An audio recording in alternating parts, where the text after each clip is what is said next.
Good morning po. Welcome po muli sa ating pong daily vlogging. Okay, so patuloy po natin pinag-aaralan ang ating pong topic regarding po paano ba natin papagtagumpayan yung blues po natin, yung ating pong mga katamaran sa buhay po natin. So last time po pinag-usapan natin, tayo po ay dapat maging positive pa rin. Believe on the positive things. Pag-usapan ng mga bagay na positibo at tayo magkaroon ng magandang pananaw sa buhay po. At bukod pa doon, ang letter L po, dapat kailangan natin nakikita yung magandang plano ng Lord sa buhay po natin. Look for the purpose kung bakit dumadaan tayo sa mga sitwasyon ng buhay po. Kaya kayo minsan tinatamad kasi nga po mabigat ang inyong damdamin. Minsan kayo ay discouraged, disappointed. Okay, but if you look onto the purpose ng Lord, magkakaroon ka ng bagong pananaw sa buhay. Amen.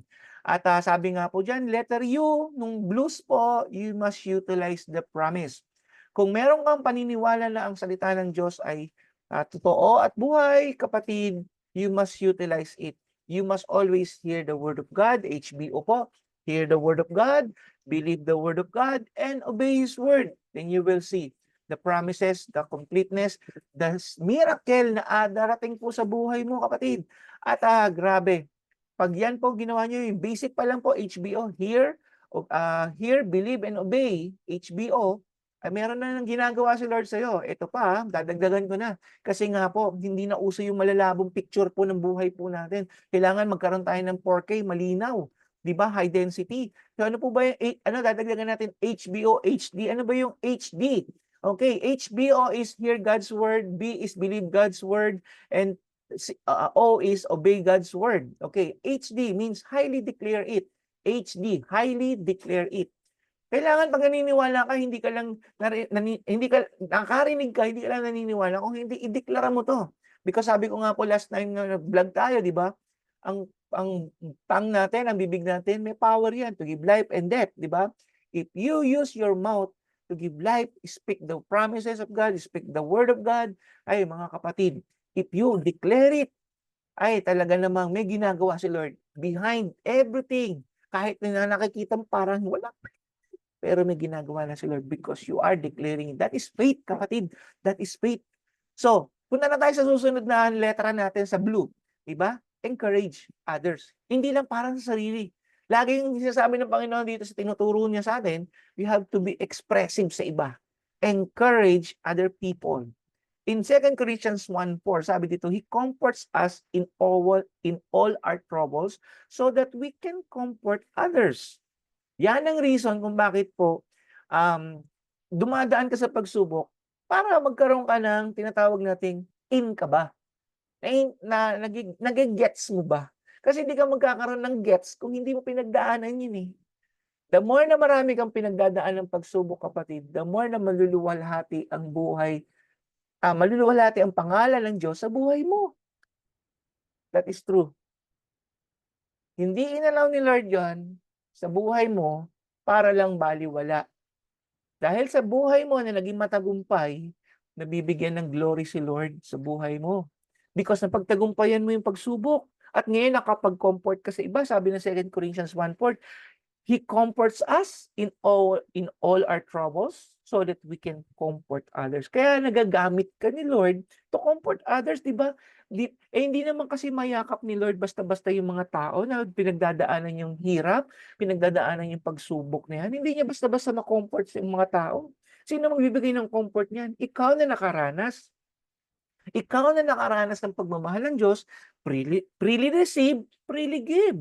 You receive the comfort from God, you receive the love from God through others din. Di ba ginamit din naman ng ibang tao ng Panginoon nung ikaw ay dumadaan sa mga pagsubok ng buhay mo? Kaya nga sabi ko doon, you must belong to the group of people who will encourage you, who will mentor you, who will lift you up.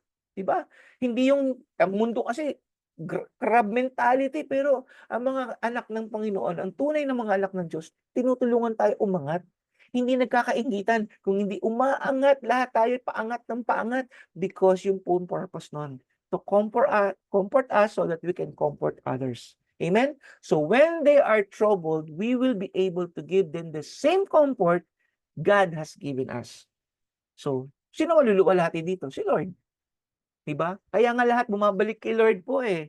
So, encouraging people, that is letter E, encouraging people doon sa mga pinagdaanan natin. Pero marami po kasi yung mga tao talagang na nakakalungkot 'no, instead na nag-e-encourage parang gustong damay-damay na lang tayo, nasaktan ako, masasaktan ka rin, nalugi ako sa negosyo ko, malulugi ka rin, ay ganyan lang naman ang buhay, paikot-ikot lang 'yan, parang gulong lang daw ng buhay. No, hindi porket na kapag danas ka ng ganyan, dumanas din siya, tutulungan tayong lahat ng Lord if we will help each other. Hallelujah. Kaya we should encourage other by reaching out people to their problems. Kaya be sensitive po. Malay mo yung katabi mo sa office mo, may pinagdadaanan, naka-smile lang yan, masaya lang, ililibre ka niya ng milk tea, pero may pinagdadaanan pala. Be sensitive. Tanungin mo, "Kamusta na ang buhay? Kamusta na ang iyong buhay-buhay natin?" Oh, 'di ba? Minsan, "Ay, okey lang." Minsan sasabihin pa nila, "Sakto lang." Hindi yan hindi yan kailangan i-express natin, "Oh, kamusta na? Kamusta na kayong mag-asawa? Kamusta yung mga bata?" 'Di ba? "O kamusta na yung love life?" 'Di ba? Yung mga gano'n. "Kamusta na ang pag-aaral?" Yan. So, kamustahin mo.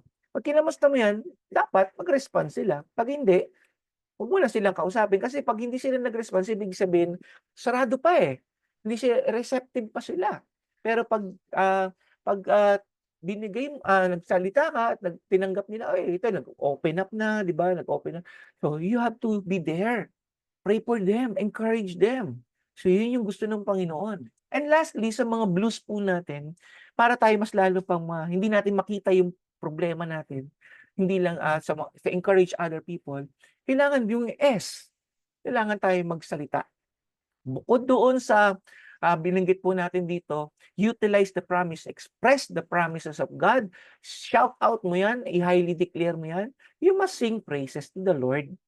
Oo, kasi yun ang gusto ni Lord, eh, hindi niyo ba alam bakit lahat tayo merong boses? Ang mga ibon may boses, ang mga hayop may boses, pero tayo lang ang nakakapagsalita, 'di ba?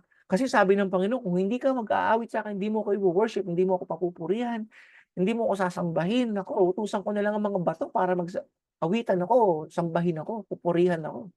Can you imagine utusan pa ng Panginoon ng bato, ikaw may bibig, dapat ikaw yung magsasalita, ikaw yung magpupuri sa Panginoon.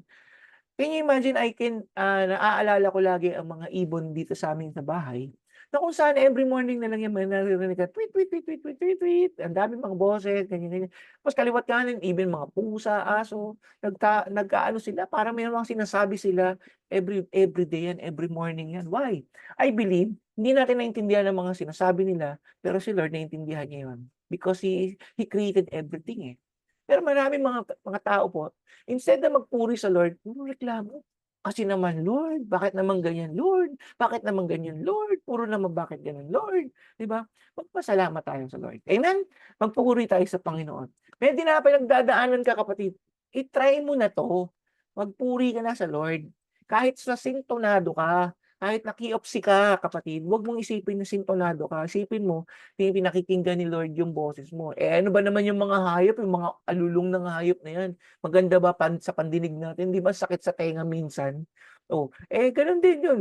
Kung irereklamo natin na hindi ka magandang magsalita o mag-awit sa Lord, eh buti na lang walang gano'n kay Lord. Tayo lang yung nagko-compare. Pero alam niyo po ba, ang tinitignan ng Lord hindi yung bibig natin, hindi yung boses natin. Ang tinitignan ni Lord yung puso natin. Our heart is very important to God. So kahit sintonado ka kapatid, I encourage you to sing praises to the Lord. 'Di ba? Pasalamatan mo ang Lord sa pamamagitan ng awitin mo. Hindi lang, "Thank you Lord, thank you Lord, thank you Lord." 'Di ba? Lagyan mo ng tono. Eh, gustong-gusto ni Lord na hinaharana siya. Sabi ng Psalm 62 verse 2, Psalm 66 verse 2, "Sing about the glory of His name, tell the world how glorious He is." So ulitin natin, Psalm 66 verse 2, "Sing about the glory of His name, tell the world how glorious He is." So, shout out kapatid. 'Wag lang puro sa social media tayo mag-shout out. 'Wag natin i-shout out yung problema natin sa social media, hindi po yan nakakapuri sa Panginoon. I-shout out natin yung goodness ni Lord. Amen? So, ulitin ko, ano man ang sitwasyon mo ngayon, etong mga 'to tinuro ko sa inyo for this part 2. So, Gawin niyo lang po itong mga encouragement sa atin ng Lord. I believe magkakaroon kayo ng bagong pananaw sa buhay, magkakaroon kayo ng transformed life, and you can see from yourselves who you are now. Kasi may progress po ito. This is a process na binibigay sa atin ng Lord. So, I hope na-encourage po kayo sa mensahe ng Panginoon sa umagang ito, and I thank God for allowing me to share this good news sa inyo pong lahat. So, God bless you all. Tayo po'y manalangin muna. Heavenly Father, we thank you so much, Lord God, for your words every day to us, Lord. Dalangin ko, Panginoon, na ano man ang pinagdadaanan ng mga kapatid ko, saan man sila nandoon, sa ibang bansa man o locally, Panginoon, ay tunay nga, Lord God, that your encouragement be upon them, that you will always give them hope and a future, O God. At tunay nga, Lord God, matutunan ng bawat isa to seek you more, at sila po ay magkaroon po ng deepen, Lord God, ang kanilang relationship, yung knowledge nila sa inyong salita, at tunay nga, Lord God, maisabuhay, mai-apply, Panginoon, ng bawat isa ang kanila pong natututunan. Salamat po, Panginoon, at pagpalain niyo po ang kanilang mga araw, ang araw po ng bawat isa ay tunay nga maging blessing, maging papuri po sa lahat ng ito sa inyo, God. Sa pangalan po lamang ng Panginoong Hesus. Amen and amen. So, kita-kita po tayo sa susunod. May bagong topic na naman po tayo. Hallelujah. So be excited po sa pakikinig ng salita ng Diyos at pagbulay-bulayan po natin ang ating pong natututunan sa salita ng Panginoon. So God bless you all and see you again.